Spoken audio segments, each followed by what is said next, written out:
Natalie Foster, NRA News contributor. The Girl's Guide to Guns is with us on the program. How are you, Natalie? What's up, Ken? How are you? I am good. You know, the name of that DJ Jazzy Jeff Fresh Prince song, Nightmare on My Street. And it sounds like there are folks in the Antelope Valley area who think that this would be a nightmare if Christopher Hubbard is allowed to live in their neighborhood when he's let out of prison. Yeah, well, can you blame them? I mean, this guy is a sociopath of sociopaths. I mean, his track record is just ridiculous. I can't even believe they're considering letting him out. And the fact that it's already been done and the California Supreme Court has ruled on it, it's pretty appalling. So you can't blame those citizens up there for being up in arms about it. No, I absolutely. I mean, the 62-year-old has admitted to raping 38 women in California between 1971 and 1982. There's a formal hearing on his release scheduled for December the 4th. And the public has until November the 29th to submit comments about the suitability of the proposed location. Now, here's the thing, Natalie. As you say, you've got people who say that this guy is a significant threat to public safety, that he should not be released, but it looks like the courts are, in fact, going to release this guy, and he has to live somewhere. Right? Right. Yeah. And, I can't quite tell from this piece and the research that I did, but it looks like he has to have a place to go before he can actually be released. Yeah. That's what it seems like to me. So, and there was one mother who said that she was thinking of opening a daycare center in the area so that he wouldn't be allowed to live there. And, well, exactly. And this is, like the history of this guy, it's not that he attacked women for a period of time and then was caught and was put away, right? And now he's getting out. He attacked women in 1971. In 1972, he was released from a state hospital in 1979 after doctors determined he no longer posed a threat to the public. Then he moved to San Francisco. He attacked more women there. And in Sunnyvale, where, by the way, Natalie, they're getting ready to enact draconian gun control laws. Bloomberg gun control laws there in Sunnyvale. He was convicted. Right, exactly. He was sent back to a state hospital. He was paroled in 1990. He was later sent back to state prison after attacking a female jogger. Every time this guy's let out, women get hurt. Right, exactly. I mean, this is a lifelong pattern we're seeing here. This guy, this is a state that determined he was not a threat in 1979, and he went on to, assault, several more women after he had already done it, prior. I mean, he's been doing it since he was in junior high school, and, he's 62, not 92. He's still capable of inflicting harm on people. So this is not, I can't believe it's even a consideration. I mean, people should be outraged.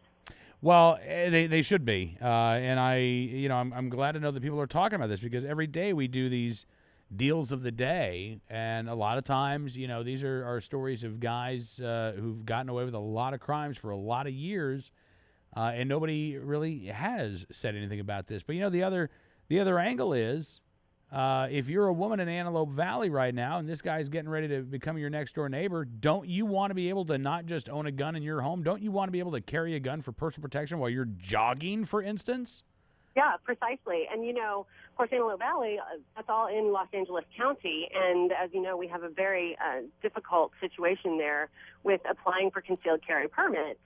So, they almost never get through. So, the risk, they're putting these women specifically in harm's way and, not giving us any way to defend ourselves. It's absolutely, you can't justify any of this, You're being selfish, Natalie. That's actually what it is. You and these other women who are overly concerned with your own personal protection are being selfish, and you're not thinking about how the community should open its arms to this man and give him a fourth chance at being a productive member of society. I mean, that's how it comes off, right? That's what they seem to be telling us. And, the citizens, especially in that area, they know better. That's an area that, is actually decently well-armed for Los Angeles County. I mean, it's kind of outside of town and kind of a little more of a rural setting. It's a really wonderful suburb. And I just, fortunately you've got citizenry there who understand how to protect themselves. But yeah, I mean, the concealed carry piece is incredibly difficult and frustrating. And this is a guy who would go, I mean, he talked about his tactics, right? He would go and look for houses with garages open, and he would look for children's toys because he thought the mothers would be more complicit if he promised not to harm the children. I mean, this guy, Oh, my gosh. we know what he's going to do, right? And I'm sure, he's been in prison so many times that, I mean, when criminals go back there, it's just like they're going to class, right? They're only learning more tactics. So this is, I understand why the citizens are so upset about it, and I think they should be, and I think they should refuse to let him, into that area. This... I gotta say, does it, Natalie, in your research, is there any chance, it sounds, of this guy staying behind bars, or is that sort of a fait accompli? I've been trying to reach out to a couple of people who know the justice system in California a little bit better than I do, but so I don't have, a determined answer for you there. But, I mean, from what I'm reading, it does seem like I said, he's got to have a place to land before they will let him out. So I think as long as people are, getting engaged and, going to the website that's listed in this particular article from Fox News, they can do their part in keeping their community safe. Absolutely. All right. Well, listen, Natalie, I appreciate you coming on the program. How's everything else going for you? Oh, it's good. I'm actually about to head down to Argentina for a little while. Going to do a little hunting while I'm there. Nice. So it should be fun. Yeah. My time here in New Orleans is coming to a close, and it's been fun to do a little shooting down here. I got to say, of all of the places in the United States to spend a Halloween, New Orleans would definitely be in the top 5. Really? See, okay, oh, yeah. I gotta admit, Cam, I'm a little bit of a Halloween Scrooge. I'm like, I don't know if I'm really that into Halloween anymore, because it used to be fun and all of that, and it's just gotten creepy lately, Okay. If you cannot have a fun Halloween in New Orleans, Natalie, I don't know what to tell you. But I guess it depends on your definition of fun. Start at Lafitte's blacksmith shop. Oh yes, that's a good one. That's a good one. And I mean that's the thing. Stay out of the tourist traps. But you can have and people watch. Just people watch. There'll be all kinds of weirdos out there on Bourbon Street tonight. Well, that's true. I was out there last night, actually, in the French Quarter, and I saw some very interesting costumes. Actually, I gotta say, I mean, you gotta at some point you start, giving them scores, right? Oh yeah. 10. I saw a really good one. The dude was like a troll, and I mean, it was pretty good.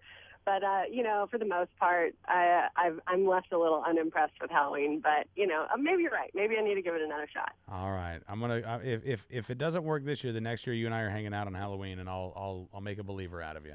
Okay, I'm down for that. Bring the magic back. All right, Natalie. Thanks so much for coming on the program. It's great talking to you again. Thanks for having me. Always fun to talk to, Cam. Absolutely. Natalie Foster joined us from the Girls Guide to Guns, and NRA News commentator here on NRAnews.com.